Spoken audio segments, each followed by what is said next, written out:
بھٹو زرداری، ان سب کے لیے اس وقت اپنے ووٹر سے کنیکٹ رہنا بہت ضروری ہے۔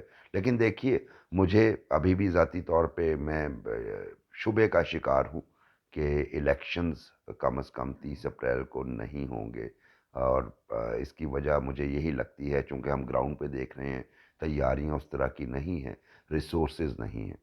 دوسرا ہم معاملہ جو ہے وہ ہے، ہمیں ایک رفٹ نظر آئی ہماری اعلیٰ عدلیہ میں، اعلیٰ ترین عدلیہ میں، اور وہ رفٹ جو ہے وہ ملک کے لیے بھی اور عدلیہ کے اپنے امیج کے لیے بھی خطرناک ثابت ہو سکتی ہے۔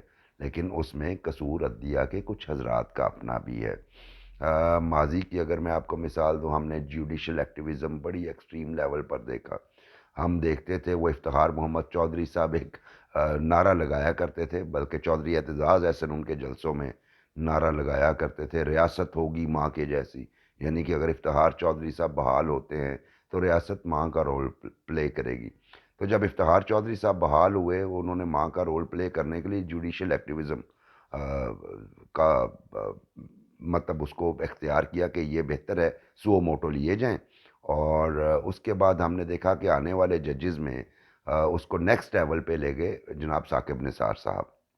اور پھر یہ ہوا کہ دیکھیے، پولیٹیکل پارٹیز کا کام ہوتا ہے کہ ان چیزوں پہ چیک اینڈ بیلنس رکھنا۔ ریفرنسز گئے ثاقب نثار صاحب کے خلاف، اور ایک ریفرنس فرت اللہ بابر صاحب نے بھی ذاتی حیثیت، جو پیپلز پارٹی کے رہنما ہیں، ذاتی حیثیت میں کیا تھا۔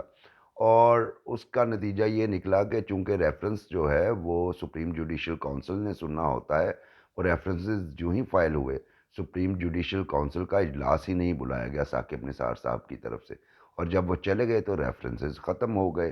ابھی ہم نے دیکھا کہ ایک وکیل نے ریفرنس فائل کیا ایک جج صاحب کے خلاف، اور وہ جج صاحب بینچ سے علیحدہ ہو گیا۔ ابھی سنا ہے کہ مسلم لیگ نواز اس کو ٹیک اپ کر رہی ہے، اسی ریفرنس کو، انہی جج صاحب کے خلاف۔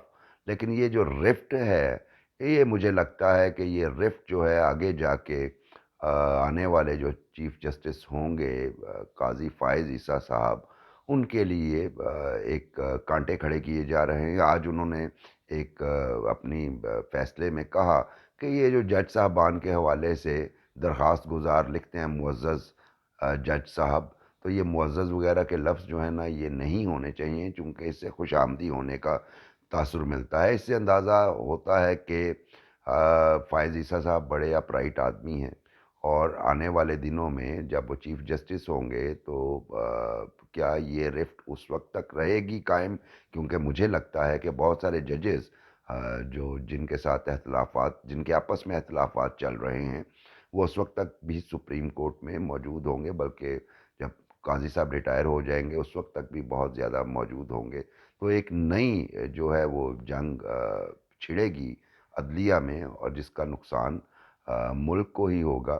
اس کے لیے پیپلز پارٹی غالباً ایک بلاول بھٹو کی تقریر جو تھی ریسنٹ، کہ ججز کا احتساب بھی موجودہ قوانین کے تحت ہی ہونا چاہیے، وہی قوانین جس کے تحت سیاستدانوں کا احتساب ہوتا ہے۔ اچھی بات ہے، اور مجھے یہ بھی لگتا ہے کہ کہیں نہ کہیں پیپلز پارٹی ایسا ڈرافٹ بھی تیار کر رہی ہے۔ ان کے لوگوں سے بات ہوئی تو انہوں نے کہا جی ہم کم از کم پارلیمنٹ میں ایسی ریفارمز کا بل ضرور لائیں گے جس سے عدلیہ کو ریفارم کیا جا سکے۔ تو سو موٹو کی طاقت کے اوپر بھی، کہ 5 سو موٹو ایک چیف جسٹس کے لیے، وہ بھی انتہائی عوامی اہمیت کے حامل مسائل کے حل کے لیے لازمی قرار دیے جائیں، یعنی اس سے زیادہ وہ نہ لے پائے۔